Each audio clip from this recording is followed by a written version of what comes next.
There, like there was two Scots for a while.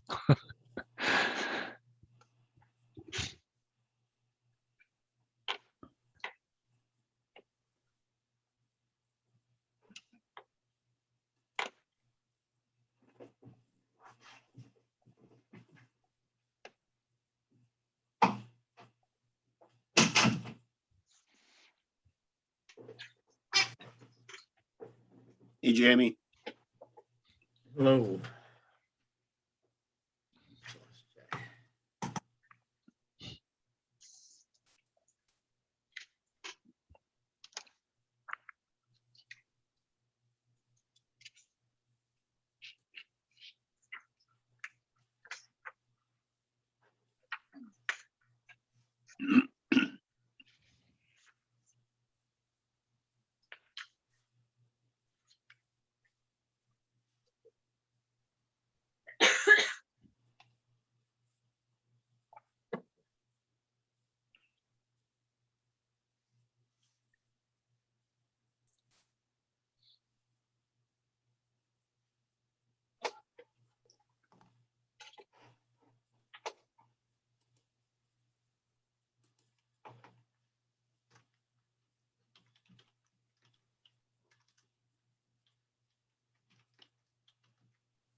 We'll just wait a few minutes for John Chalk. Rich, you haven't heard that he's not attending. Oh, John? Yeah, No, John's away. John's away. Yeah, he's away. Okay. I believe they are waiting for Gary, though.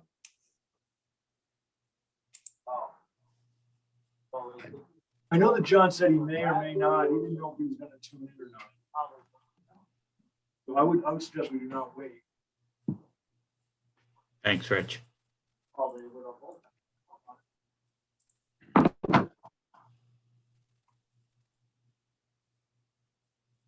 And we need to hold out a little bit for Paul Jordan.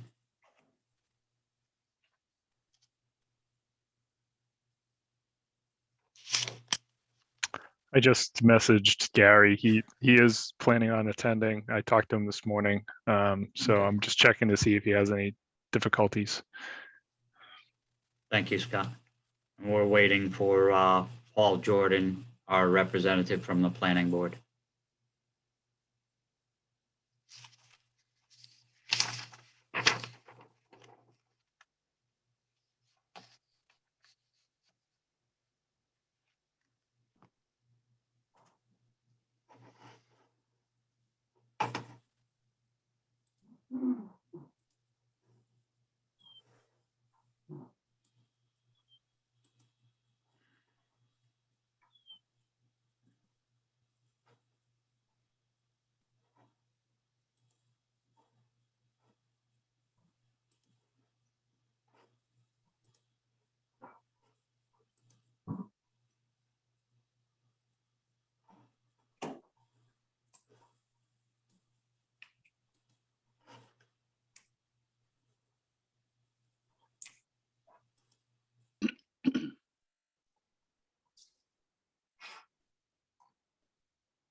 Jamie, Gary's was just on the phone. He is dialed in and can hear everybody, but he's not showing up or is able to have you hear him. Is there?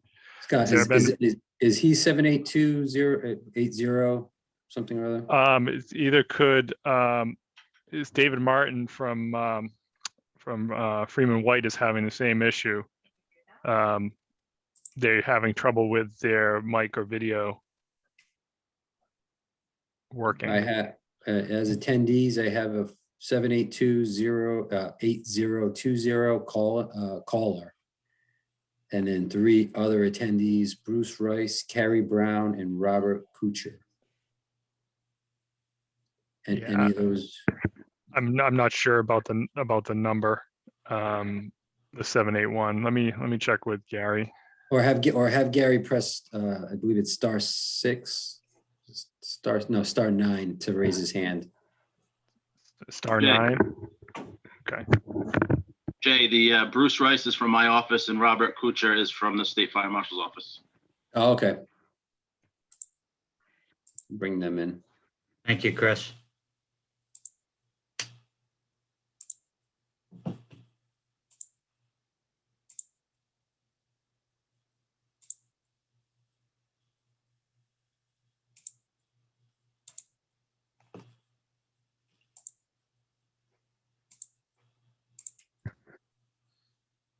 There we go.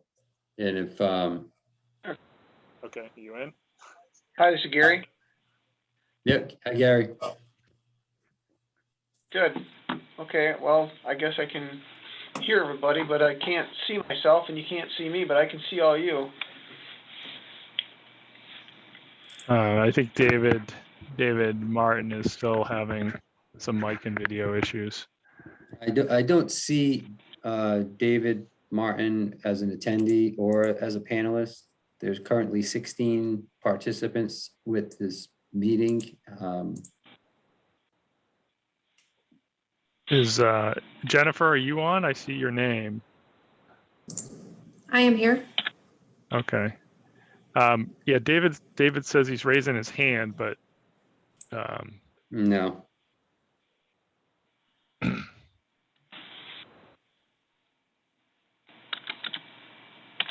Brian, your mic's not working, Brian.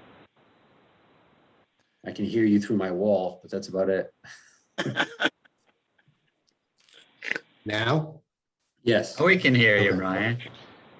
I was just pointing out that on the attendees list, it says 4, but there's only 3 names in the list.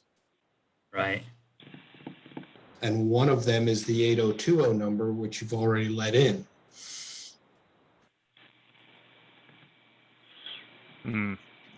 he's trying to do a star Jen- 6 and star 9. So Yeah. I guess it says one call-in listener, and it's just Dave Martin's having trouble with the mute. Jennifer's on. I think we can go ahead and get started. Still waiting for one potential planning board member, so I'm gonna give them 2 more minutes till 1:10. Scott, if you can email me David's contact information, I'll send him an invite to this directly.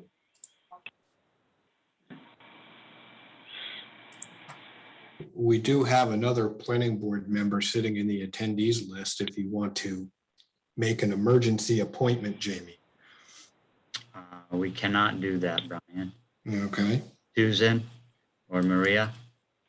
Susan.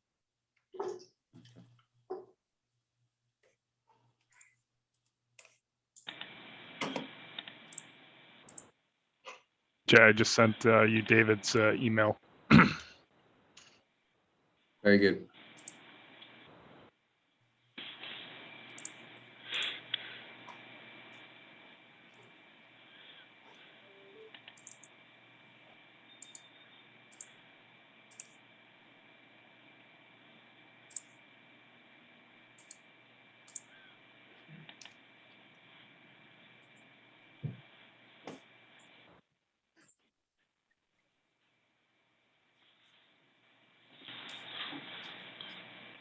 why.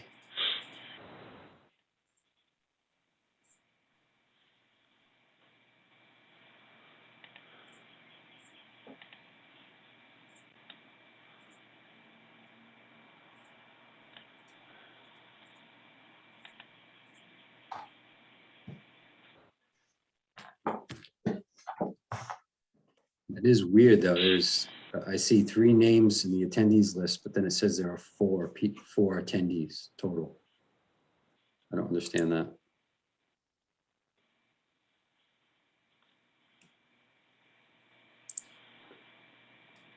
All right, now it says 3.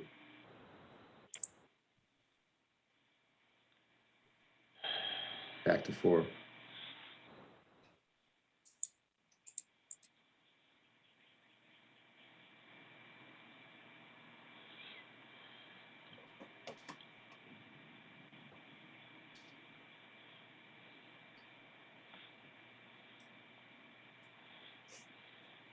Jay, it looks like both one of the panelists and one person in attendee has the same phone number. Is that gonna matter, do you think? There are no call-ins that are in as panelists. There's just a 1 phone number under attendee. I think that's Gary. Yeah. That's me.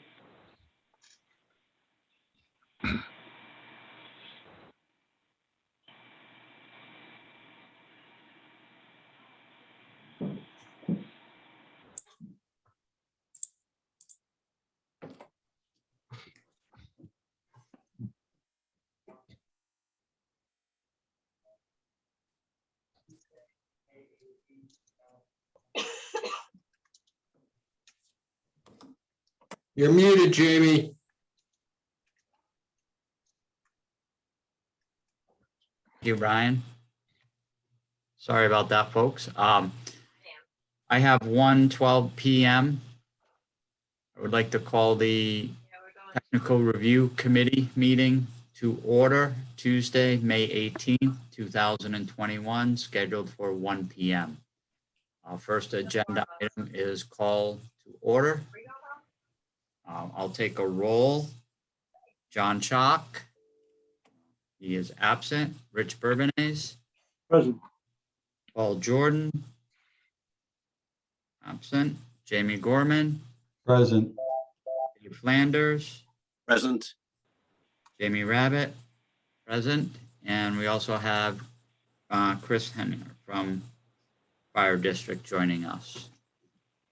And Jay Parker. And Jay Parker. And Brian Wagner also as staff. Agenda item B is approval of minutes. There are none since this is a special meeting. Item number C is TRC minor review. We have none. And then agenda item D is TRC advisory review. Agenda item D1, institutional master plan review, South County Hospital, proposed institutional master plan as required by section 603 2C of the zoning ordinance of the town of South Kingstown, South County Hospital, AP 64-1, lot 122, located at 70 Kenyon Avenue, South County Hospital, Inc., applicant/owner. We do have a number of representatives here from South County Hospital. The CEO is in the background, as well as representatives from VHB. So I would turn it over either to Scott or Gary to the introductions and explain what you have for us. Okay. Scott, you want me to lead off? Yeah, why don't you do that, Gary? And then we can move on. I'm thinking to have Jennifer and maybe David to talk a little bit about the front end, and we can talk about myself and Sky Levin is here for us as VHP as well. Okay, excellent. Thank you. Well, thanks everybody. Appreciate the invite to your meeting this afternoon. Hopefully, we've answered the questions from our initial meeting with Jay and Jamie and provided a document that that has some merit for this group, and looking forward to the discussion, conversation, and closing any gaps that we might have between what we submitted and what you all are looking for. So appreciate the time this afternoon. So this has been a pretty lengthy process for our organization to go through the master planning process parallel to a new strategic planning model that we put in place here probably about 18 months ago. So there's a lot of stuff going on with a strategic plan, new operations plan, trying to develop a facilities plan, because the strategies include a lot of facility renovation and work. So we want to make sure everything was aligned. So we engaged a team of people from Catalyst and Freeman White, Architectural Engineering Group, as well as Scott's team from PHB to help with the civil. We did I would call an internal master plan to lead things off, just so the front end projects were aligned with strategy. And then as we worked with Jamie's predecessor, we developed a plan to do a more holistic approach to submit what you're looking at here today, or will be looking at if you haven't looked at it already, the master plan, which is pretty in depth. So the strategy organization really drove this thing. The other thing that drove it was we've had several neighborhood meetings to get input from the neighbors on some of the things that were not right in their minds, and we listened to them, and we've incorporated a lot of those proposed changes into the overall master plan. The darn thing, I think, is nearly 400 pages long with all the addendums and everything. So it's quite lengthy, and we feel is pretty robust. So looking forward to the discussion this afternoon and answering any questions that y'all have. And again, my team members that are here supporting us: Scott Lindgren from VHB, Jennifer from Catalyst, who's actually got to leave the call early, and I hope that David Martin has been able to join the call. He was having technical difficulties getting in. So Jennifer, while you're here, maybe talk about a little bit more detail on the front end of the master plan that we put together, and then I'll have Scott review the rest of it. Sure.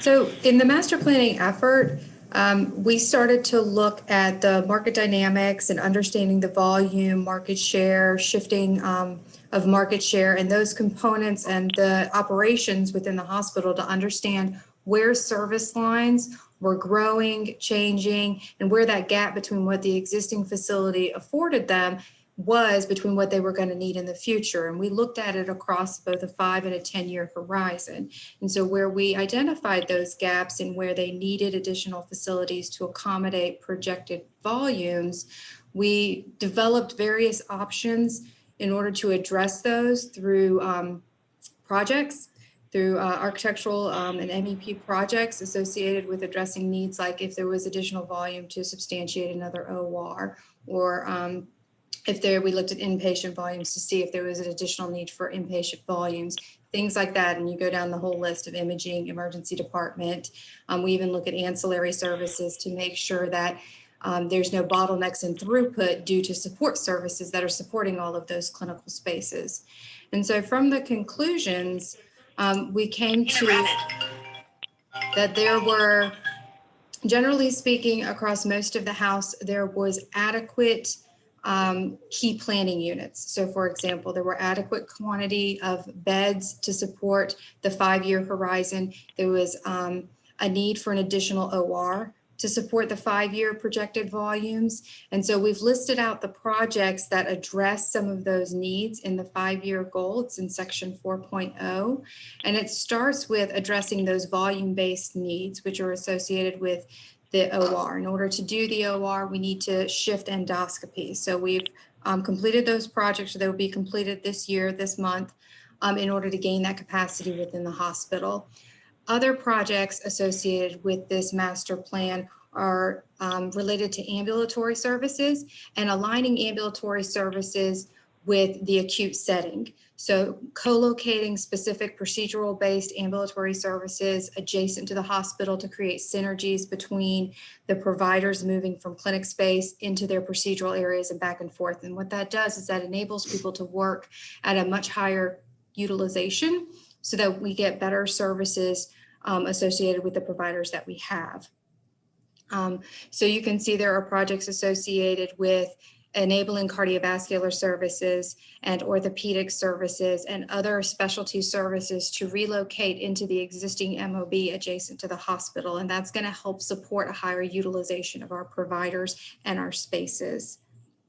Additional projects that were associated with the 5-year horizon are incrementally creating additional observation beds in the hospital. And so this is going to help us offload some of our med-surg units by co-locating observation patients. That creates additional capacity without actually having to do new inpatient bed construction.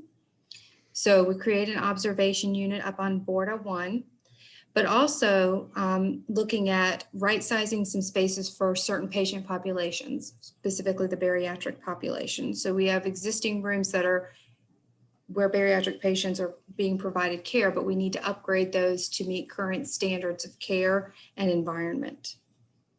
And then there are a number of other projects associated with renovating space to address aesthetic upgrade needs, creating dialysis capability on the ICU floors, and upgrading bathrooms in the patient units. And so this is part of an effort to bring the existing inpatient spaces up to current standards of care by providing dialysis on the unit and the patient bathrooms.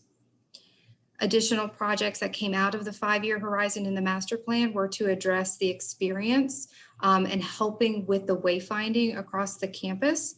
So that's both through the construction of or the aesthetic upgrades to common entrances, including finishes, signage, furniture, things of that nature that would assist in the patient experience and the visitor experience. Reconfiguring the ED intake to make a more efficient throughput in the emergency department. This is going to help us address the capacity that needs are in the ED, especially on the upfront components.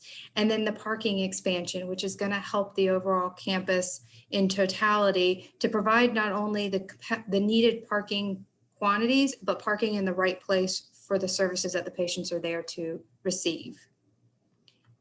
So that's kind of a summary of the overall master planning projects that came out for the 5-year horizon. Are there any questions about those?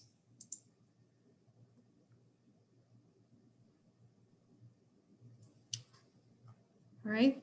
Scott, do you want to jump in and touch on some of the site? Yeah, sure. And we can kind of go through it. I'll give a overview executive summary of what VHB did and VHB's lighting consultant, Thompson Consultants. Sky here is with me today. She is the transportation engineer that worked with Bob Clinton, the project manager on the transportation end of things. She can answer any real detailed questions, and we'll try to both find ways to facilitate any questions that you might have. So just to let you know, South County Hospital hired VHB to perform an overall parking and transportation study for the campus in line with the need of the institutional master plan requirements for that. So back in 2020, in July, we performed a traffic study counts and parking data counts on the existing campus to understand the actual parking demands. And so we could compare that to what the requirements were compared to the zoning regulations, but also just to facilitate the real need that the hospital has on any peak day and peak time. And we understand that during this period of time, we were all in lockdown with COVID, and most of us were remote, but the hospital, as hospitals are with the pandemic, they were in full swing and in full activity.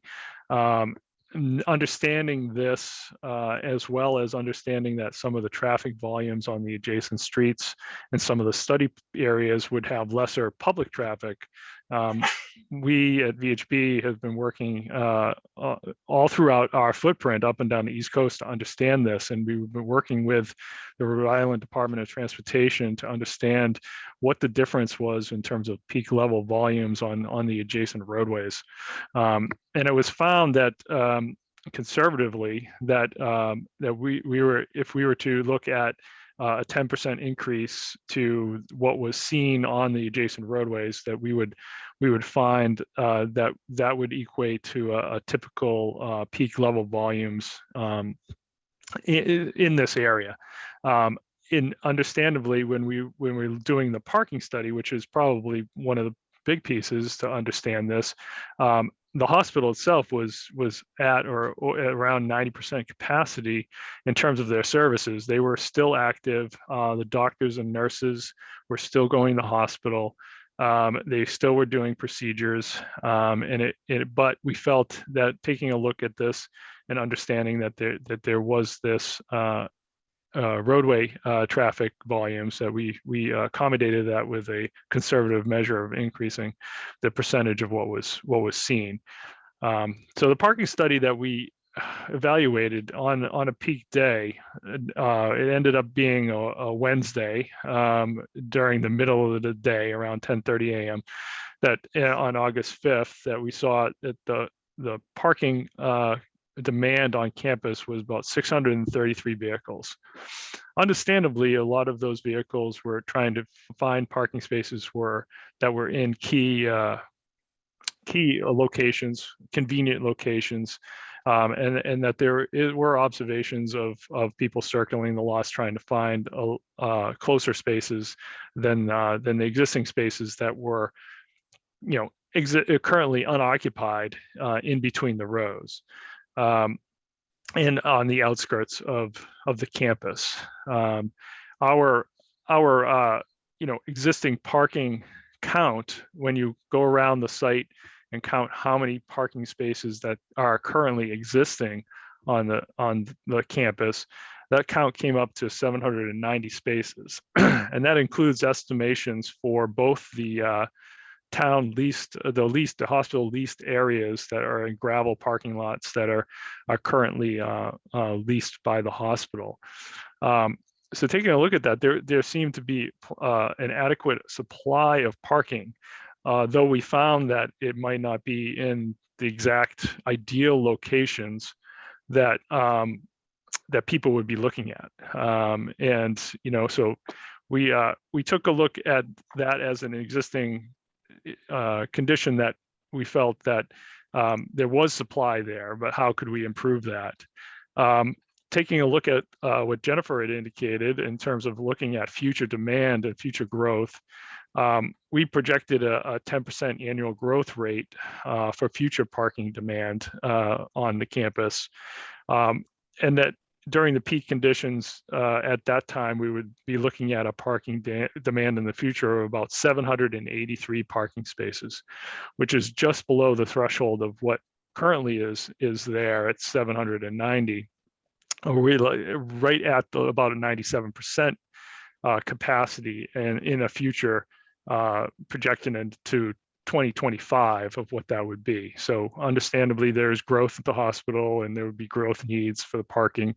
But it seemed that it was going to be right at the threshold. Obviously, that is getting higher than, and obviously the issues that would need to be rectified would be to try to come to terms with that, and the hospital is looking at doing that with a few projects that were outlined in the master plan. Several have to do with existing parking areas at the lower gravel lot and the physician lots to try to maximize and be more efficient with the amount of parking that is able to meet the regulatory requirements. But in those areas, geometrically, there's some opportunities to improve those spaces. And the physician lot is on the northern side, and the existing gravel parking lot is just north of the existing tower by emergency services behind there. There's obviously efficiencies there, so we're identifying that there's some improvements that can be happening there to gain more spaces. But the larger project that is outlined in there in terms of parking efficiency and increased parking is the Town Farm Park project. If you've looked at the report, there's currently undergoing a land swap with the town as a potential possibility. It's in process now with review under the National Park Service in the town, and we're looking at improving that area for a larger parking area with 171 approximate spaces at this point. So when we add that project, which is currently being reviewed and designed by my office, it looks to bring down the percent capacity to about 83%, with a total number of new parking spaces on campus, about 942 plus or minus, depending on the landscaping and the final design, but we'll be up over 942 spaces. Currently, obviously, we indicated that there was parked at the peak capacity about 633 spaces, and then that increasing on a projected annual growth rate of needing a future parking demand of 783. So this definitely is an increase, and that definitely project is going to assist in what the campus needs for parking. On top of some of that is the other items that we identify in terms of parking improvements, and they have to do with circulation and wayfinding. I'm sure everybody has had a chance to drive around campus at one point in time. Currently, the hospital is engaged in conversation with a firm to provide a wayfinding signage program, a new wayfinding signage program for the campus, to clearly identify transportation routes, parking fields that would be separated between patients and employees, so the employees would know where to park and have the capacity to park in those areas that would be on the outskirts of the facility, allowing the patients and the visitors to park closer to the hospital where they be looking to do. We're clearly identifying circulation routes and signage, and also improving the use of valet services during that, and trying to project and promote the use of valet services as much as possible. So they're not driving around the lots looking for spaces if they are trying to get to the hospital, but provide the valets that can know the circulation a little bit better and provide a better, safe environment for the people coming to campus. So between those parking improvement projects and then the wayfinding and directional improvements, I think we're gonna see a markedly improved situation over time here, and that's what really we outlined in the master plan for parking and transportation. Gary, in terms of just to kind of round out my end of the pieces here, they're outlined in the institutional master plan report is the lighting conditions. Gary mentioned that he had talked obviously with the neighborhood. There's obviously some lighting concerns. If you've been around campus, there's a lot of different types of lights. There's some lighting improvements that could be and will be engaged in, and Thompson Consultants was brought in to do an overall evaluation of the lights to find a better and more efficient way of screening lights, keeping spillover from adjacent neighbors and adjacent neighborhoods down, but also provide a better, more efficient lighting system for the hospital. So there are several improvements that are being engaged with this master plan on that. There's also a small piece about landscaping improvements. And part of that is in terms of what we're going to do, VHB is been hired by the hospital to also provide landscape architectural services. So for the campus projects that were outlined in the institutional master plan, there are landscaping components for the front entry for the MOB Frost Connector project. And there's also landscaping improvements for the west entry first phase of that project. But there will be a comprehensive landscaping plan for the area of the Town Farm Park and in and around the campus for better circulation. And some of the conceptual plans for that you can see identified with Town Farm Park of the direction that the hospital is going for landscape improvements for not only beautifying the parking areas, but providing screening for neighborhoods and view sheds from Route 1. And also identifying the area for the neighborhood activities. There will be a small park component with the Town Farm Park parking expansion, as well as an internal circulation walking path that will hopefully be utilized by the residents to allow them to view the salt marsh and the environmental area that's on the west side of the southwestern side of the hospital. And that's all being, planned out right now. We obviously, I have identified in an institutional master plan that the Town Farm Park project, though, within the time frame of the 5 years of this master plan, does require some additional meetings that we feel that the town and the community would like to have in terms of public hearings. And it will extend out the time frame for the current projects.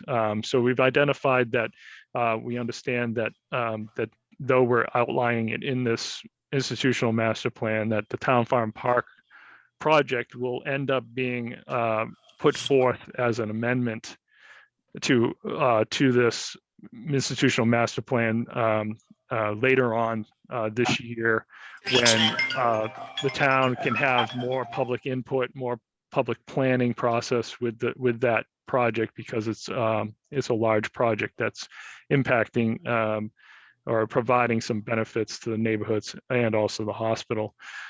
So we identify it here, but we want to make sure that everybody is aware that we understand that this one will be back in front of yourself and also the planning board in separate meetings in the future. I think I'm going to leave it there and kind of turn back around if I see that David Martin has finally been able to join us after the difficulty. I'm not sure if he wants to bring in any more input in terms of the programming or some of the pieces that for the future projects, but I'll leave it off to him to continue the conversation, and we'll try to wrap it up so we can have some questions from each of you. Appreciate that, Scott, and I apologize to everybody for having issues. I'm not sure, Gary, if there's another portion that you want me to expand on. I believe I could hear what Jennifer had described, and I think she captured everything. So I'm good with receiving questions, I would suppose, unless, Gary, you have something specifically you want us to address. Excuse me, I think Jennifer did a good job of capturing the front end of it. Scott just summarized sort of the back end of it. I think we'll turn it back over to Jamie and let him facilitate the rest of the conversation here. Thank you for those presentations that may bring about some more questions from the TRC committee members. So with that being said, I will start basically the way I see my panel. So David, Mr. Flanders, do you have any comments or questions?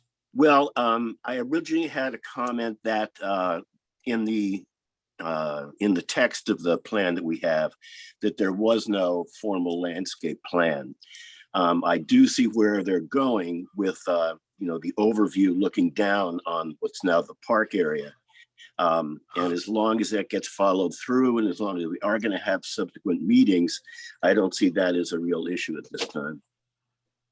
But that was a concern.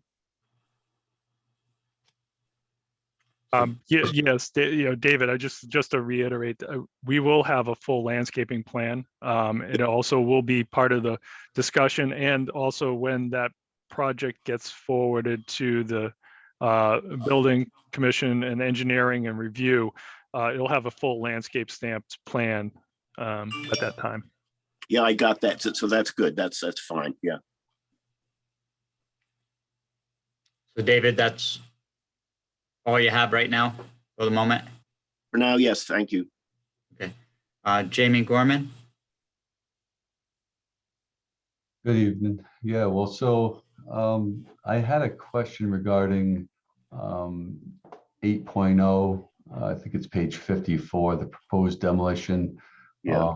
It references the Bacon House as well as the storage building. Is that just a potential demolition, or is that something that you're feeling that is going to be definitely happening?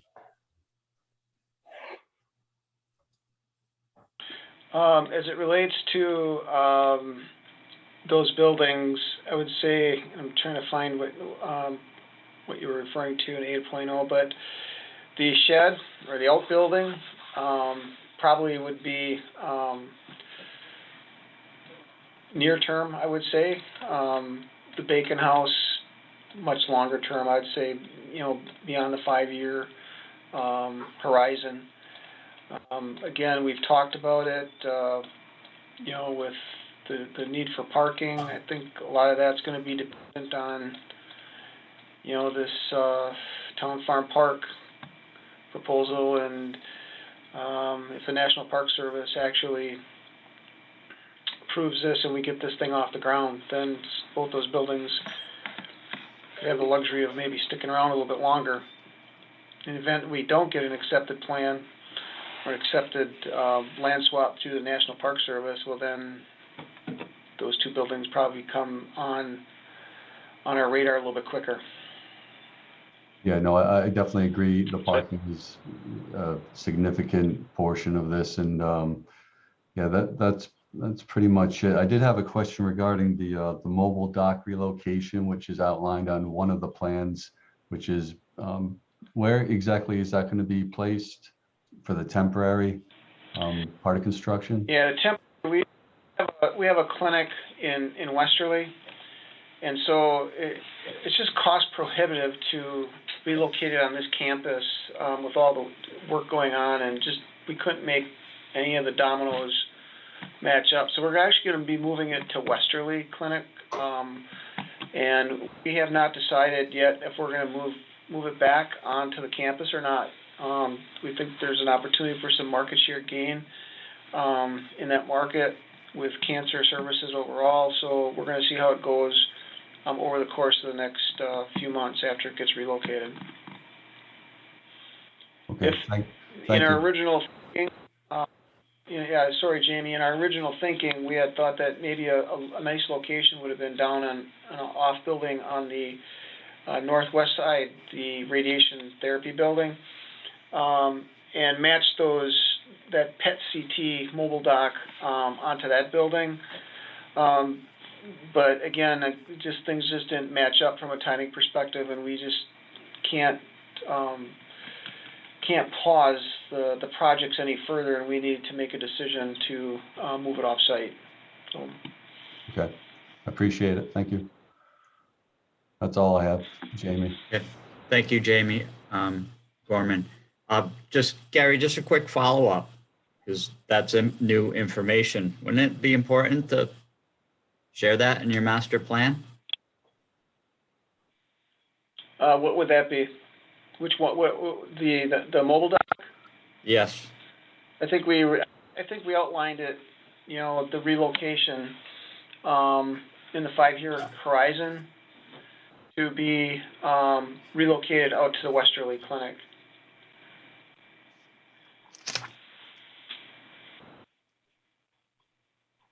And I'll see if I can find where that is. That's fine. We can all look for it too.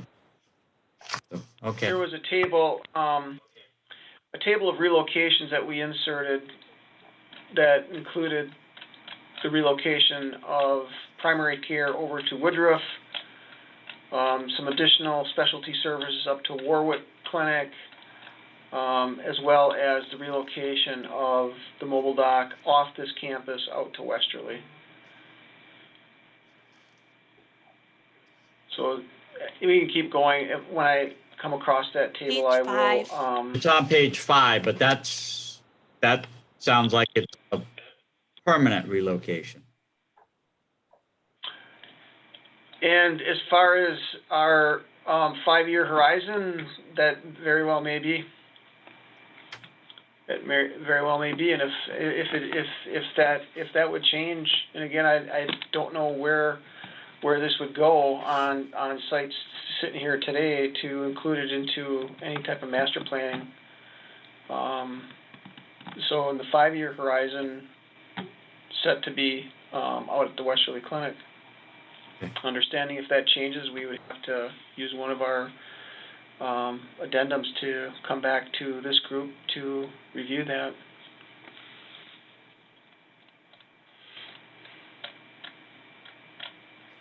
Rich Bourbonnais? I guess questions for Scott. I guess I haven't taken a real deep dive into the traffic at this point, but I do have a couple of questions. Your counts, your total counts for Kenyon Ave. Are you saying here that you kind of upped them by what 10% or so because of COVID? Is that the number that you're referencing when you say that? 90% of the pre-COVID conditions. Yeah, so so we upped our counts by 10% in under that existing conditions due to a conservative percentage that was discussed with the DOT on what we're seeing in the state of Rhode Island. Though the hospital was at much greater capacity percentage wise, but the roadway systems we increased the counts that we took during that period. The reason why I ask is when I look at the total numbers, and I know that the counters were out there in July of last year, and I look at the total numbers, and let's say on the high side you had on a Thursday it notes 2020 existing conditions, 4,300 cars, 4,350 cars, a lot of cars by the way on a street like that. But then when I look at the tabulation, and the point I'm getting to is that, just as an aside, the point I'm getting to is that I generally agree with your information. I drive this every day because my office is literally across the parking lot from the hospital. So I know Kenyon Ave, but I also know that Kenyon Ave and Salt Pond is a very difficult intersection. But when I look at your tabulation shown on figure 1, and when I add up the numbers, and I look at your PM peak, which is your higher peak period, it shows about 260 vehicles either coming or going in that area that you describe as having 4,300 vehicles in a day. And when I look at 260 for the peak hour, that still leaves 170 or so average for the 23 remaining hours, which we know isn't the case because, of course, through the night it slows down considerably. What I'm worried about is what's happening in that intersection may be much higher than what you're showing, and if the numbers were calculated at the same time. But if you upped that number of 4,300, or if these numbers, you see, I'm worried that these numbers are too low at the intersection. Okay, I don't know, Sky, maybe you could jump in if you had an answer for Rich right now on the data count. Sure. So to just go back, we've been doing the 10% for all roadways in Rhode Island because obviously we've been really struggling with data collection across the state and trying to do improvements because COVID kind of put a a twist into it.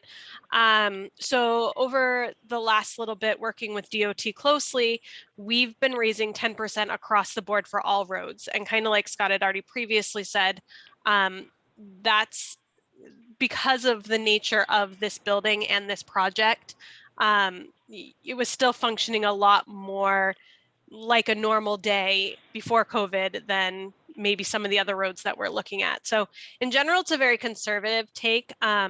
When you look at the ATRs, which I think is what you were kind of concerned about, that during the peak, you have this 200 and then there's still this certain amount left over. During the peak, we found, because once again, it is a unique land use being a hospital, there was a lot of hours in between that 8 to 7 area, like even like 6 a.m. to 7 p.m. that were all very close in number wise. It does peter off and decrease throughout the day, but it was pretty consistent. They're only off by 10 or 20 cars sometime from hour to hour.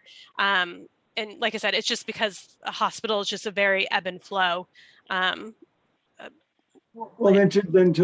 when were the traffic counts at those intersections taken the same period that the total numbers were taken for that section of road? So the ATRs were taken, I think, 2 weeks after the TMCs were taken. The turning movement counts, which are, sorry, these acronyms okay. roll No, off that's my okay. tongue. Yeah. So the turning movement counts are when we look at a peak hour and look at how many cars turn during that peak hour.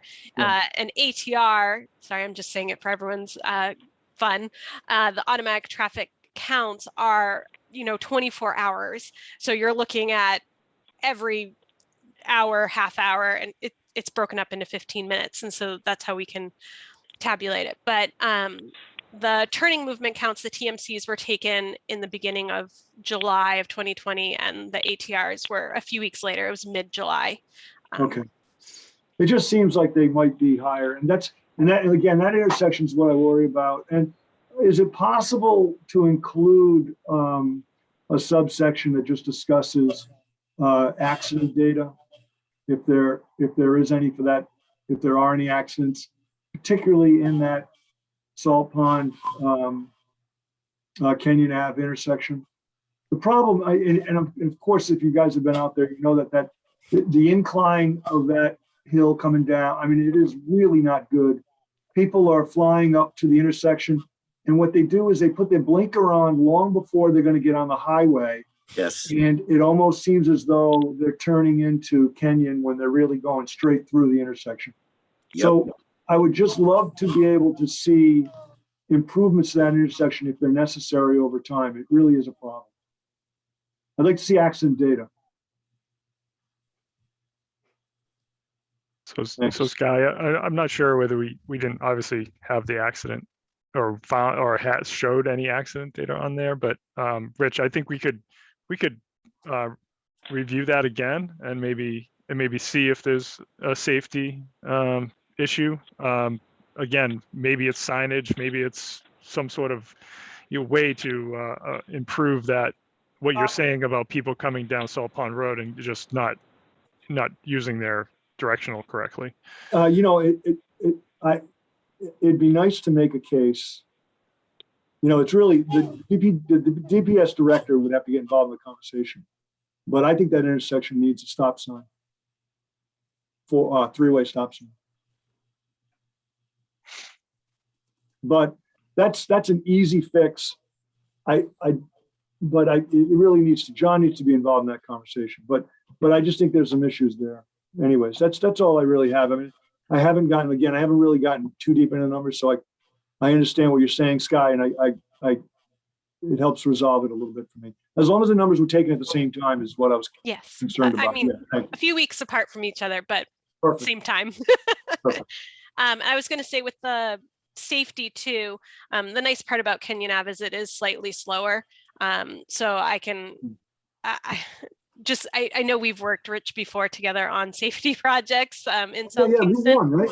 Yeah. Yeah, sorry, So I I do a lot of the road safety assessments for the state too. One of the nice parts about that road is it is a little bit of a slower speed limit, even though I know people are going higher. That might be a safety aspect you might want to look at. But in regards to crashes, I mean, we're not going to see a lot of fatalities. Like, do you know how we do like the No. Ks, the As? I mean, you're going to have a lot more O crashes and C crashes. So, I mean, improvements we can look at. Okay, thank you.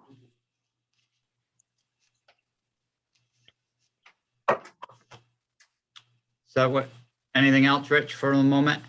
No, I don't know how deep we're going into, maybe this is a question for you, Jamie, but, the parking lot layout that's proposed for the town farm, I don't know what we're talking about at this point. Yeah. I worry that you've shown a little bit of parking. I talked to Jamie about this earlier today. I don't know how far we can go with, you're showing parking on that side road off of town farm, to be part, I think they're being used for the playground that's being proposed, which is a nice idea, but, that could run into actually, it's not a big deal to me, but there are residents there that may have concern with that. So those are the types of things I'm not quite sure what I think about it, but I'm just warning that there could be issue with that over time. Rich, those are the small spaces on Town Farm Park, adjacent to the park? Yeah, they're in the town right of way, they're perpendicular to the center of the cul-de-sac. It's just a little strange. Yeah. I don't know that, I think it was on the rendering. Yeah, and I think I think that's obviously going to be a part of the discussion. I think Okay. we noted those there, and truthfully, I know that the most of the residents walk to the park, but there may be need to just talk about handicap accessibility to the park, in whether there needs to at least be something there for that. But yeah, that again, it can be another conversation. And I can tell you, because I see the park from my office, and it is used all day, all through winter, and people park there and they use it. Yeah. It's used very, very frequently. It's surprisingly, I think it's used a lot, surprisingly. Yeah. Even in cold weather. Yeah, we can revisit and obviously take all that input on that project from the board and the commission. Thank you. That's all I have. Okay, thank you.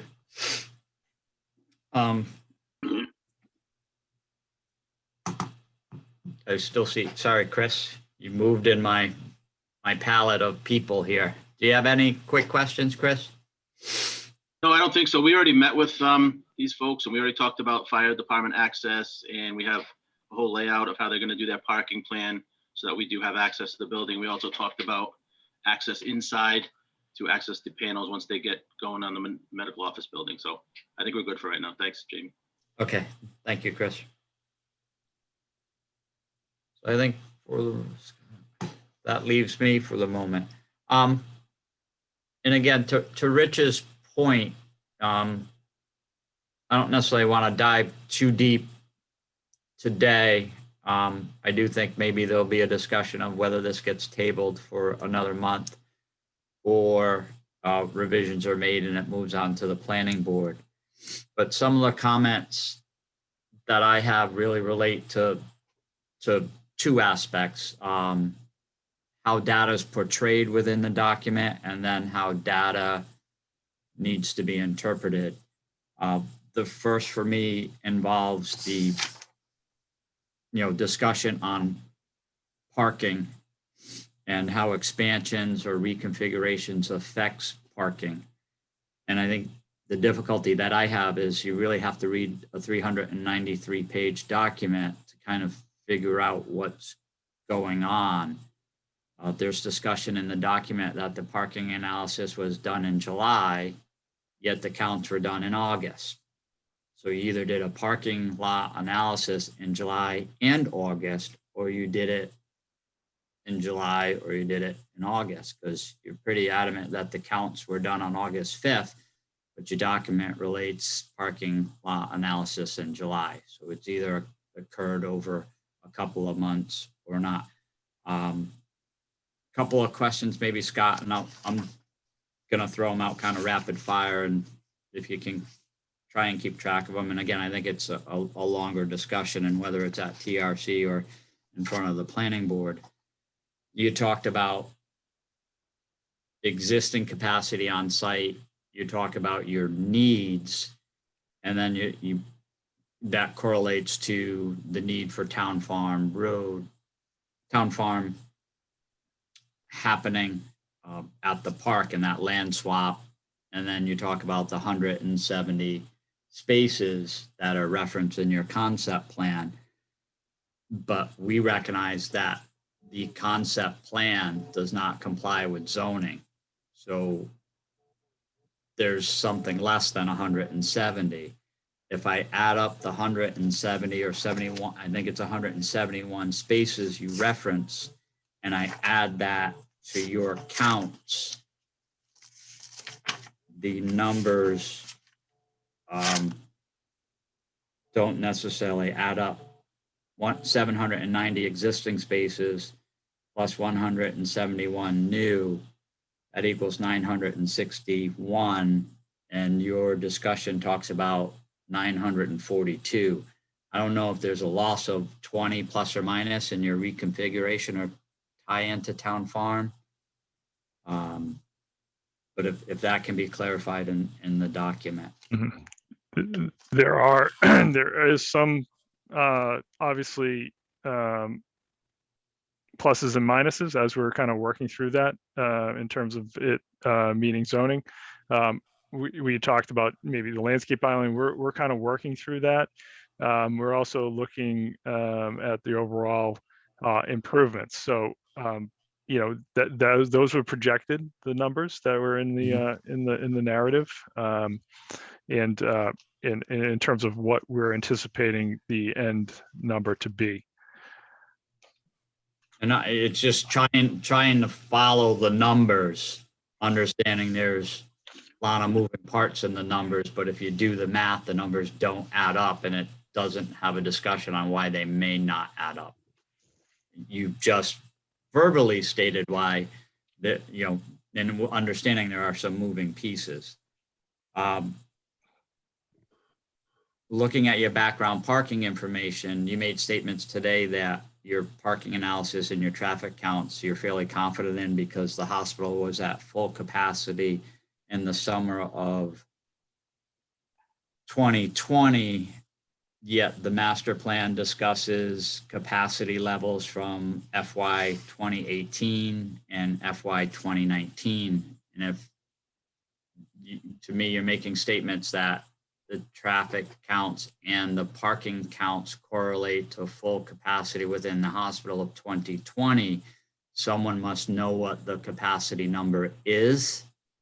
So if you could adjust it to a 2020 kind of statement versus using the 2018, 2019 data. And Gary, maybe just a quick question for you. Your fiscal year, is that January? October 1. December? Begins October 1. Okay, so if that can be clarified, yeah. Okay. So what and again, corporations, companies, and municipalities have different fiscal years.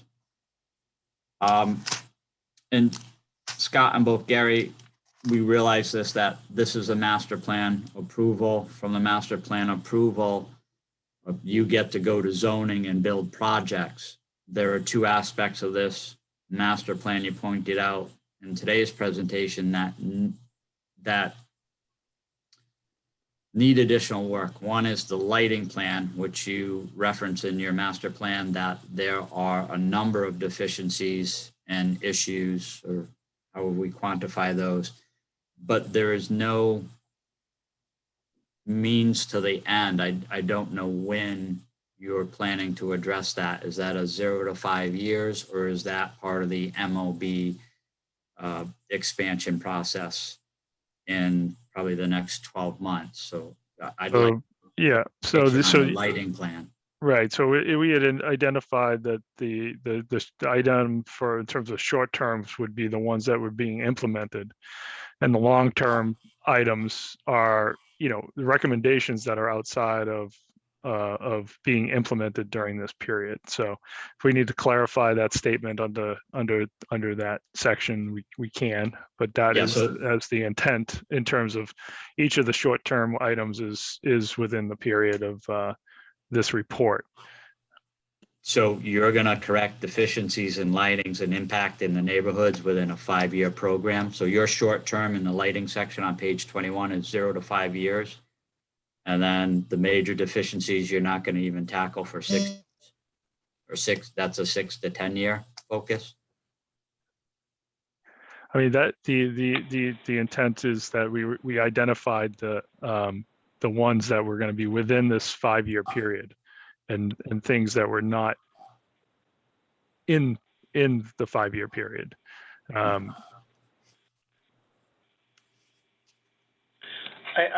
think it's suffice to say that the lighting corrections on this campus will be done within the next 5 years.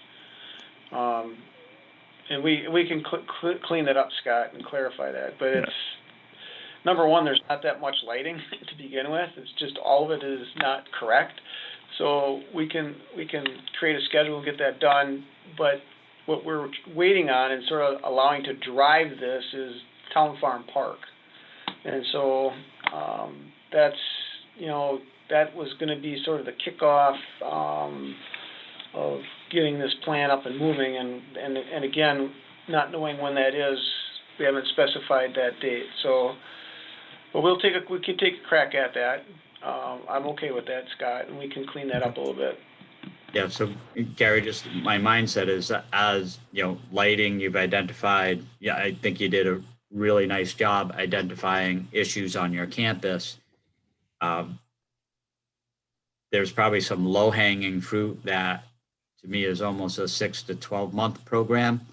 And then there's your 12-month to 5-year program. And if you're doing the new parking lot, you're doing new fixtures, you're doing it, a lot of things there. To me, that's an opportunity to kind of make the campus corrections as you're blending in your parking lot expansion. And again, I understand. Yeah. Finances associated with that. Sure, and I get I that. know. And the other component in this is this whole signage and wayfinding and the impact that's going to have on overall site lighting and how this all gets connected. We are engaging with a firm to come in with the wayfinding and signage plan. That process starts in earnest on Monday, next Monday. And that wayfinding and signage plan will be completed 4 to 6 weeks after that. So we want to make sure that we blend that information in with the lighting scheme, and those two plans are talking to each other, and that's going to sort of drive a schedule as well, both short-term and long-term. So, and then, yep. So, and then Scott, I know in discussions with our department, the hospital's clear on this is a master plan approval, and they're limited on the number of amendments they can make during the time frame for this. It doesn't potentially stop you from adopting an entirely new master plan within a different time frame. But I think my concern right now is you've really mentioned 2 significant potential amendments. One would be campus landscaping plan, and the second amendment would be the parking plan. And I know, Scott, you and I have talked at length of when those get programmed and how we do that. But those are kind of your 2 amendments. And right now is there a third hiding out there with lighting or something else that would put you into a whole redo of the master plan? So I guess the driver for the idea of Town Farm Park and where we're at with Town Farm Park, and as Gary indicated, the signage wayfinding, is the fact that this campus does not have a current institutional master plan, and that includes the critical projects that the hospital needs to move forward with for their facilities, and that is the MOB and frost connector and the entrance work. And that's the real critical reason why Town Farm Park was thought is we would pull that out as an amendment that would include landscaping and the lighting and strategy, because the hospital really needs the town to assist them in getting those projects, the ones that are critical to their facility, in front of the board, so they can move forward with their plans in terms of internal renovations and external renovations for that project. And we felt that this bigger conversation of Town Farm Park is just gonna slow that down to a stop, and it would be harmful to the hospital. And it's the reason why I agree, Jamie, that there are improvements coming forth with in terms of the Town Farm Park and the landscaping and parking improvements, and the wayfinding is coming, and as Gary indicated, the lighting is a key component of how we approach that. It's just there is a need to get this institutional master plan in front of the board so that the building zoning and the engineering can review the main project, which is really on the table right now, and that is a key critical path, and that it's going to take some time to develop the Town Farm Park strategy, and what it means. And I think, Gary, if you want to jump in and just to let the committee know of the importance of that project. And we do have a lot of work for the Town Farm Park that includes environmental and CRMC investigations, as well as archaeological investigations and National Park Service. And I don't believe that we can really, keep all that project in there without facilitating a hardship on the main projects, which is the internal MOB frost connector and west entry. I think, Scott, before Gary jumps in, I think really where my mind is that to simplify a 393-page document to basically, a one-page table that's, really sums up what you said, is that here are the projects, and so you have your project list on the left, and MOB is we want to build it and its implications on parking are X. The OR is we want to build it in 0 to 5 years and the implications on parking are X.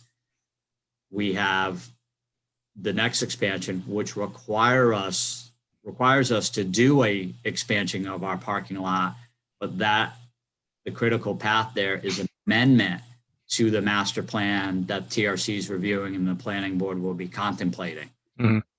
And, so that if someone said, what is the hospital doing? I turn to one page and it literally gives me that critical path where you're understanding that your critical path right now is renovations to the medical office building, which is referred to as the MOB. And then beyond that, there's some moving parts, which will require the hospital that they're discussed and put on the table in this master plan, but it does require amendments, and the hospital recognizes that, and the planning board will recognize that. And right. You simplify that. I mean, we can put that in a table. It is on page 56 for those projects in terms of the impact of parking. But if you feel a table would satisfy to get it in front of the board, then we could do that. To outline the parking impacts for the west entry, which is the main piece of the parking impact during this period of temporary west entry usage. Right, and on page 50, that's where I started to do the math of this project has a net of -16. 2 other projects have a +12 and a +16, and trying to correlate that into the responses. And looking at a demand of plus 80 or a reduction of 32 and 48 remain, and trying to make sense of all of that. You know, and again, there are critical paths to that. And I agree with you. All of our discussions have been the critical path is the MOB building. Right, and you know, the parking impact, you know, I thought was outlined, but we can outline it a little clearer in terms of the need during the temporary in terms of construction versus the finalized version, which would not have any impact to the campus parking. So you know, if I have to be a little bit clearer with the table, then we can definitely do that, make it a little simpler. So this is Gary. Let me jump in here because I just have some questions, and pardon my ignorance on this, but we have a lot of things that we have to get done here, and I'm just to amend a master plan that hasn't even been approved yet, and we're sitting here. What I'm hearing now, I thought we had one with the Town Farm Park, and now I'm hearing that we got two others with possible landscaping and lighting. So my question to you all is, what kind of information do you need in this master plan that meets the criteria for what you guys are addressing so that we go into this thing with one amendment? Because I don't think including Town Farm Park in this thing is wise. I agree with that. But what information do you need from a landscaping and a lighting perspective that's not in there today that you need to, so we don't have to go back for amendments? Because that just doesn't feel right to me. To have a master plan submitted on when it hasn't even gone to the board yet, and sitting here with possibly 3 amendments. So I'd like to understand what the criteria is that we have to meet so that we don't have to amend anything for a landscaping plan or a lighting plan or any other things other than Town Farm Park. I think, Gary, to address that, some of it is solidifying your plan on lighting, that the following isn't planned to be done. It's intended and will occur. You know, again, master plan lays out a direction. The difficulty is the planning board doesn't see this again. So once it's approved, you get to go and build your projects. And if there's no clarity in when the lighting gets fixed or when the landscaping goes in, not saying you would do it, you would have the ability to say, well, I redid my OR, I redid my MOB, I redid my parking lot, and I ran out of money and I'm not doing, I planned for it, but I didn't do my lighting. And I ran out of money, so I didn't incorporate my master landscape plan. We intended to, but we didn't. So it's just trying to look at clarity so you're not, so there's some sort of deliverable that the hospital has in their master plan. And again, I think you can potentially do it with wording. It's just right now, as I read the document, I didn't see the tie-in. So I brought it up as a subject matter today, which I'm very glad you heard and are concerned with the number of amendments. That was my concern, that I want you to be in a position where you don't have to potentially. So yeah, so Jamie, and just stay on landscaping. We outlined 3 projects that are going to include landscape improvements as part of the master plan. Mm-hmm. There would be the main entry for the MOB connector and the west entry improvements, which was kind of rendered in there, what's going to happen for those type of landscapes. Obviously, Town Farm Park is a larger landscaping effort because it's expanding the parking, and we have some improvements to do for screening, though that's included in there. I guess what Gary's question is, what else is necessary at this point if we're identifying the 3 projects that have landscape improvements to them? That eventually, and we identified that the Town Farm Park would obviously have a landscaping plan that would be in front of this committee and the board because of the critical, view shed nature and neighborhood. So the question is, I guess for understanding for Gary's point of view is, is, what else is really required if this is the landscaping plan for the master plan. To me, a tie-in to your program build out. So again, so that the plan, I'm trying to anticipate questions from the planning board and the nature of land use boards concern that people undertake the projects that they have in the queue to continue operations and the others get pushed off. So understanding that lighting's in your master plan, I wouldn't want to have to answer to a planning board 10 years from now is when was that lighting going to get done? They built all their other projects and didn't address the lighting. So I think the master plan, I think you can address it, Gary and Scott, and to tie-ins to other projects that when town farm parking gets done, that X, Y, and Z are also programmed with that. It's not that town farm gets done and the other things don't. So your critical path is I'm doing what I need for operations, but I've ignored some other important components because they're not as important to the hospital, although you pointed out the deficiencies. Yeah, I guess my goal in terms of the kind of critical plans, path, Gary. Yeah, the plans submitted Yep. would comply with zoning and the landscaping and lighting requirements. Right, but should the town give you a But zone it's, to expand the hospital when you're non-compliant with your lighting? so, guys, because I want to make sure that we have direction here so we can get revisions done and expedite this process. So on page 29, we have a high-level schedule, and probably to my fault, we haven't included the level of detail. For us, it's we know that when we do, those projects in the MOB, which would be wound care and cardiac rehab and the West Entry and vascular experts, all those names that are on there mean something to me, and it relates to a landscape package around that medical office building. Okay, we probably need to break that out on a path to show, when that landscape plan is done, because it is part of the budget of each of these projects to get that completed. We have purposely left out Town Farm Park for reasons that we've already discussed. If we have to create another milestone schedule around lighting, it's simple.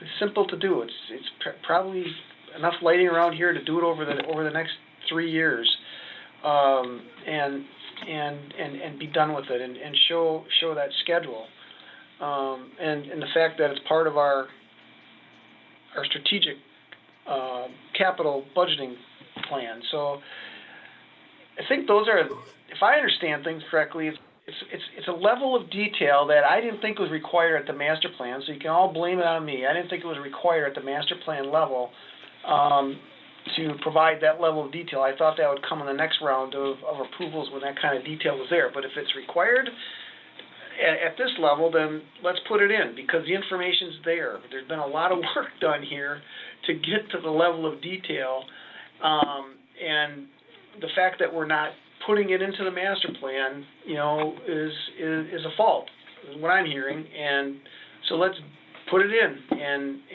make sure that people have the information so that they know that we're going to spend the money on these projects for landscaping. We're going to spend the money on these projects for lighting. We're going to do all the things that we already know we're going to do that we haven't articulated well in this document. So if that's the level of detail that's required, we certainly will do that. And again, Gary, I think you're touching upon what my observations are, that the data exists, the document exists, the words are in the document. It's just that final tie-in.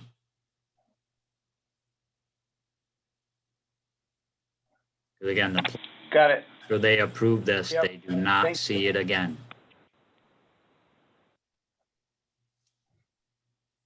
So, but I think you're almost there.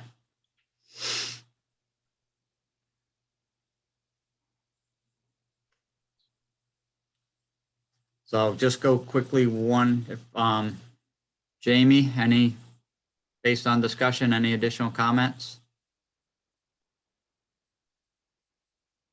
No, just like you were saying, like the answers are here. It's just able to digest it in a form that would be able to present some deadlines and know when things will be completed. But I do agree, it's here. It just needs to be formatted a little differently. Rich? No, I have nothing else at this time.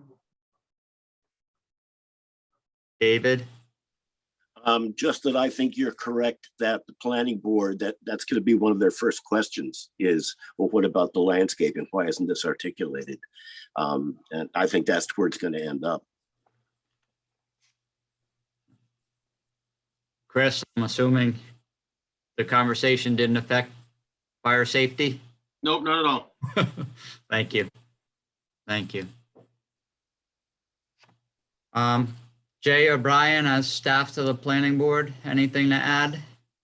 Yes, Mr. Chairman, I just, to Gary's question or statement that he made previously, I think all of the detail and all the information that's required to be included as part of a master plan submission such as this is outlined in section 603.2 of our zoning ordinance in regards to institutional master plans. Specifically, item C in that section calls out master plan requirements, and that all healthcare institutions shall file a master plan with the planning board, which shall be in compliance with the use and dimensional requirements of this ordinance and the town's comprehensive plan. Just taking that sentence on its face, the report, the master plan does reference parking spaces required by the zoning ordinance as it exists today.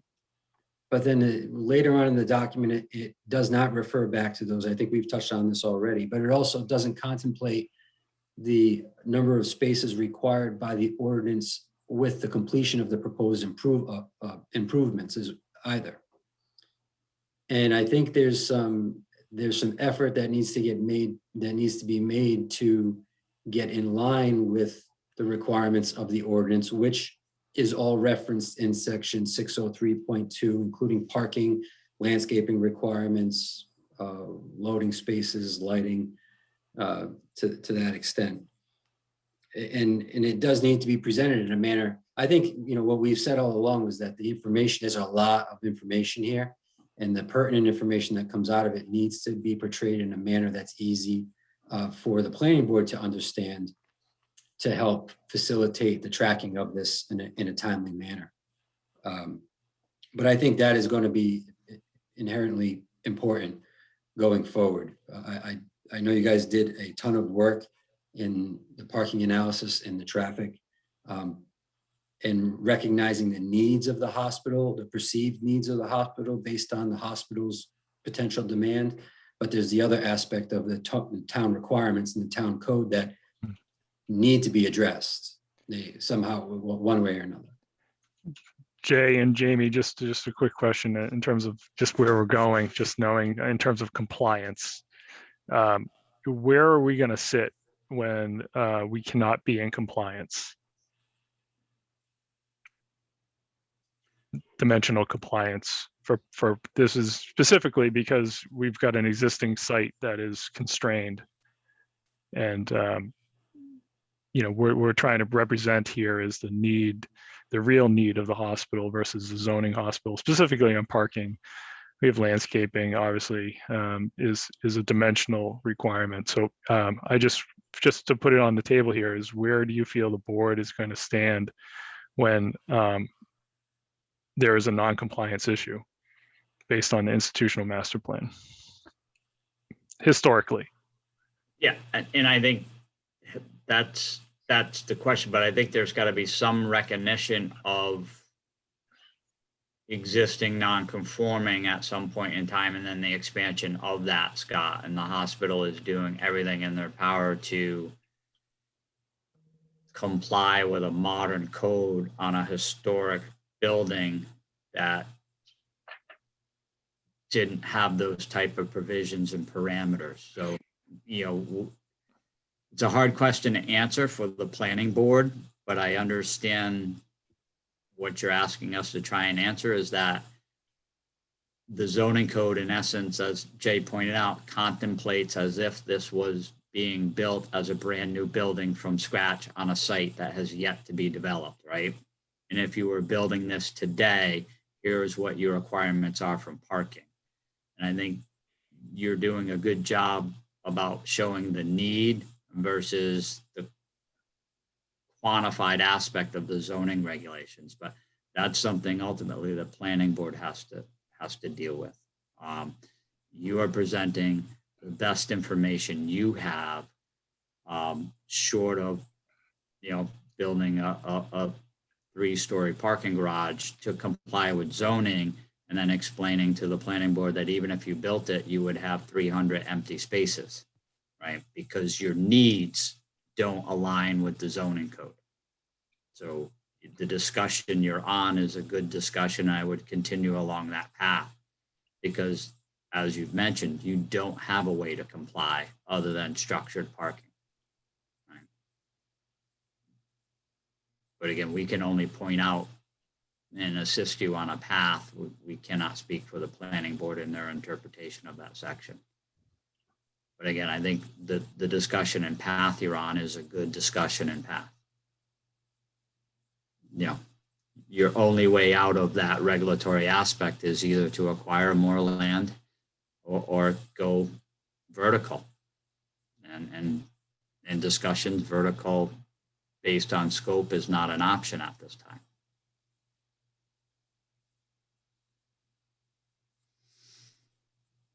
So that's a long way of saying I don't have an answer for you today. Because I don't sit on the planning board as a voting member.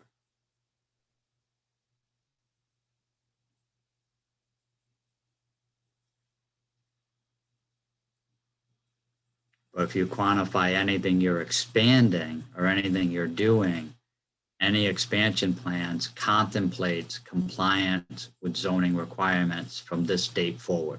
And you can make that type of statement, correct, Scott? That's correct. Yeah, Town Farm Park will comply with the zoning restrictions, and as does anything else. Just as a campus in totality, we're not going to hit the over 1,000 parkings. What's identified in zoning, just based on trying to be compliant, throughout the campus. But each project will be envisioned to be looking at compliance as being the goal.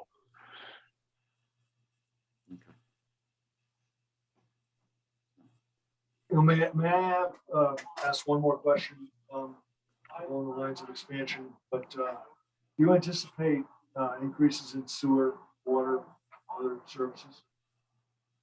Particularly sewer, because that would be town in this case. I don't believe that the any of the renovations changes anything in terms of sewer flows, water capacities. We're not looking for any new hookups or new increased line services. There's nothing other than some stormwater, Rich, obviously, that we're going to have to work through.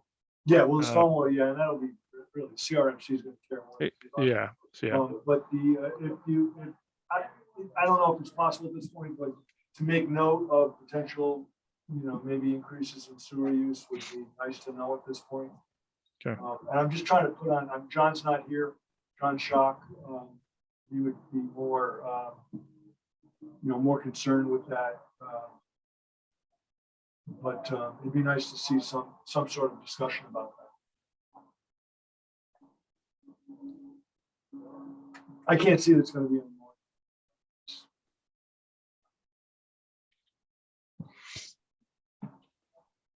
Water is Suez.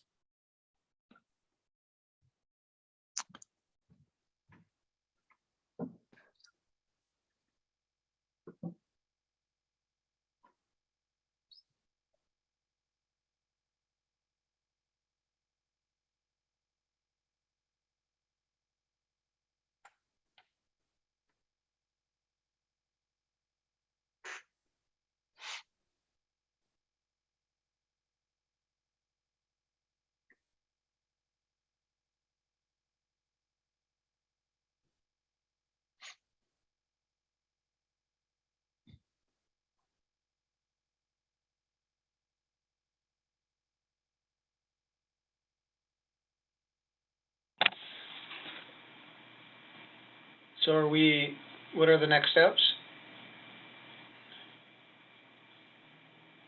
Oh, so I'm sorry, Jamie's on the phone, okay. I think Jamie's on the phone. He might be fielding a question, perhaps. All right, we'll wait him a second then.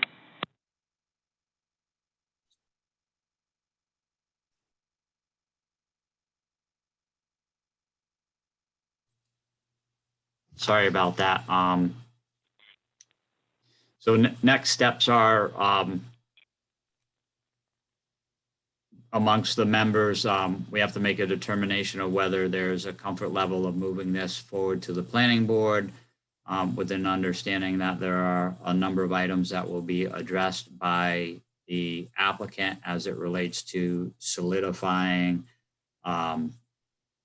their parking tallies and kind of formulating a table associated with expansion and parking and which expansion triggers what parking and in a usable, easy format, solidification of what landscaping projects are going to be instituted associated with what project and timeframes, when lighting's going to be brought on board and tied into what projects and association there, understanding that this will go through the full planning board as a master plan review and major development project under that master plan.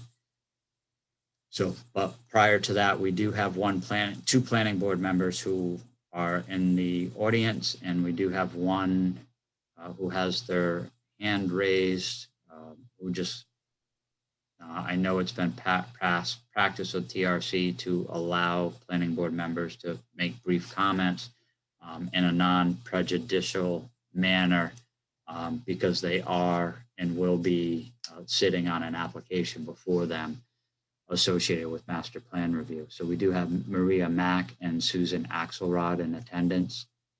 So Jay, do you have the ability to unmute Maria? Hi, this is Maria. Can you hear me? Yes, we can, Maria. Yep. I apologize for not having read the document. I only heard about this meeting today, and I know that our duty member was unable to be here because of work obligations, and that sometimes happens.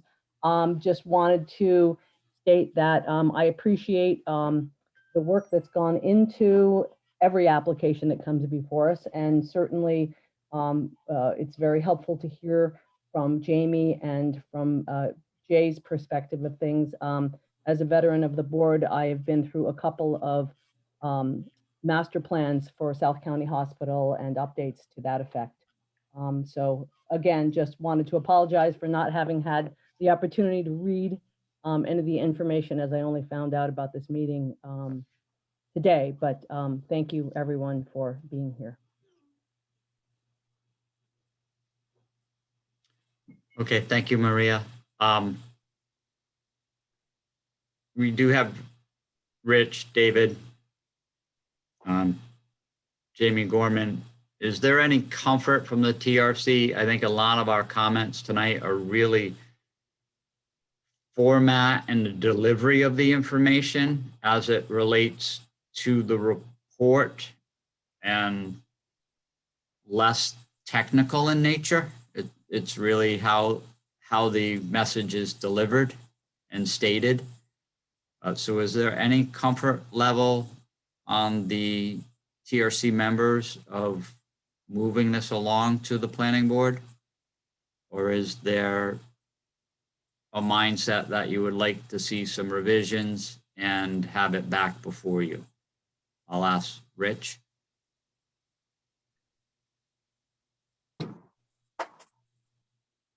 I don't know that I take any issue with going to the planning board at this point.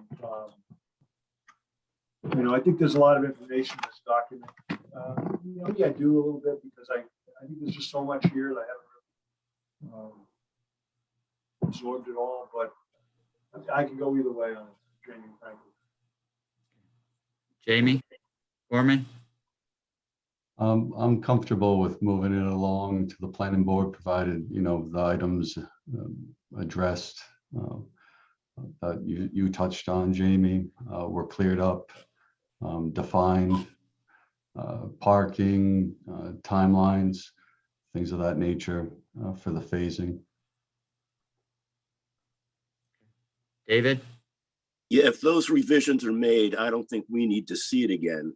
I just want the planning board to have as much information as they can if this is the only time they're going to see it. And again, my goal and objective as the chair of the TRC is, if that's the sentiment of the committee, is to make sure the applicant understands the type of information and almost consolidation of information in a digestible format. So that'll make it a much easier and efficient discussion for you, Scott and Gary, when you're before the planning board. I think from a technical standpoint, a lot of the information's there, a lot of the data's there. Gary stated that it may not be in a document, but we have it, and we can, add a page here and add a page there. That may make the discussion and conversation much more fluent and fluid in front of the planning board. So as the chair, I'm also Jamie, this is Gary. moving it along. Jamie, this is Gary. I just got a quick question for you. I heard some points come out today that I think are really, really important. And so if we revise the documentation to support some of the things that we talked about here today, so number one, building a table of the projects and the implication of parking, putting in the lighting schedule of when we believe the lighting will get taken care of, and including a landscaping schedule around the major projects that we've already listed. If we revise it slightly to include those things that we've talked almost all afternoon on, does that document then have to come back to this group before it can get forwarded to the planning group? Or with those slight revisions, knowing that we're not changing the content, we're just showing it a different way, do you guys have to, I still want to lose another 30 days, I guess is what I'm asking. Or can you move this forward? We still make those slight revisions? Yeah, Gary, that's the discussion. It's really, if you listen to the comments today, a lot of them were format information driven, not necessarily technically driven. It's an understanding of how your master plan correlates to all the projects. So to your point, I think if you can solidify some of the data in a more digestible form and perhaps supplement it in a couple areas with information you said you have on hand, the members of this committee appear to be comfortable moving it forward to the planning board. And by doing that, it does not come back to the TRC. Okay. And so if that's the steps moving forward, then we could revisions get it back to you, and then when would we have to be prepared for the planning committee meeting? Jay, I'll defer to you on the dates. The next meeting could be June 22nd if we get the public notice in the paper and done in time. And the potential revisions that we discussed are, completed in time. But the deadline to have it in to make the 22nd would be somewhere around the 1st of June. If not next week. I'll have to look in that. I have to look at what the advertising requirements are on how they fall next month as to how early we need to get it into the newspaper to make the deadlines. Okay. I just, maybe not the right question to ask right now, but certainly on my mind since I just saw this, but what impact does all your timing of all these meetings have with the recent departure and resignation of your town manager? From a planning board perspective, planning board's intact, planning department's intact, public service, engineering, all the departments are intact. There's just a changeover in town manager position effective June, and interim has already been named. So life within the town hall continues. So I don't see any impact on the permitting process associated with the planning board. Okay, thank you. David?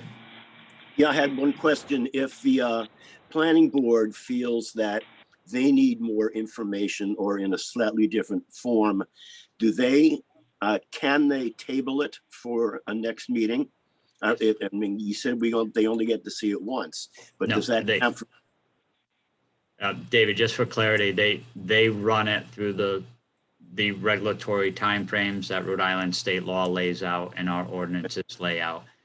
What my statement was is that if the planning board were to approve the master plan, that gives South County Hospital the ability to move forward with their projects.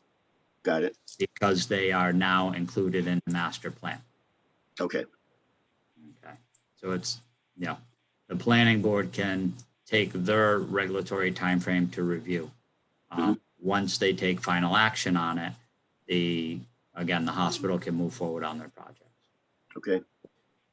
With that discussion being held, is there anyone who are willing to make a motion either to table this discussion to the next regularly scheduled meeting or to make a favorable referral to the planning board with recommended reformatting and additional information to be submitted with the application to the planning board for master plan approval? I'll make that motion. I'll second that. And David, sorry, this is Jay Parker. David, for clarification, that motion was in regards to which option? To move it to the planning board with the changes that we discussed. Thank you. And the schedules, et cetera. And we have a second by Rich Bourbonnais. I will ask for roll call. David Flanders. Aye. Jamie Gorman. Aye. Rich Bourbonnais. Aye. Jamie Rabbit. Aye. So it moves on to the planning board. Thank you. Yes, thank you, Thank you, everybody, everyone. for your time and your good comments. We'll get right on those revisions. Thank you all. Yep. Very good meeting. Thanks, Yep, Jamie. thank you. Thank you.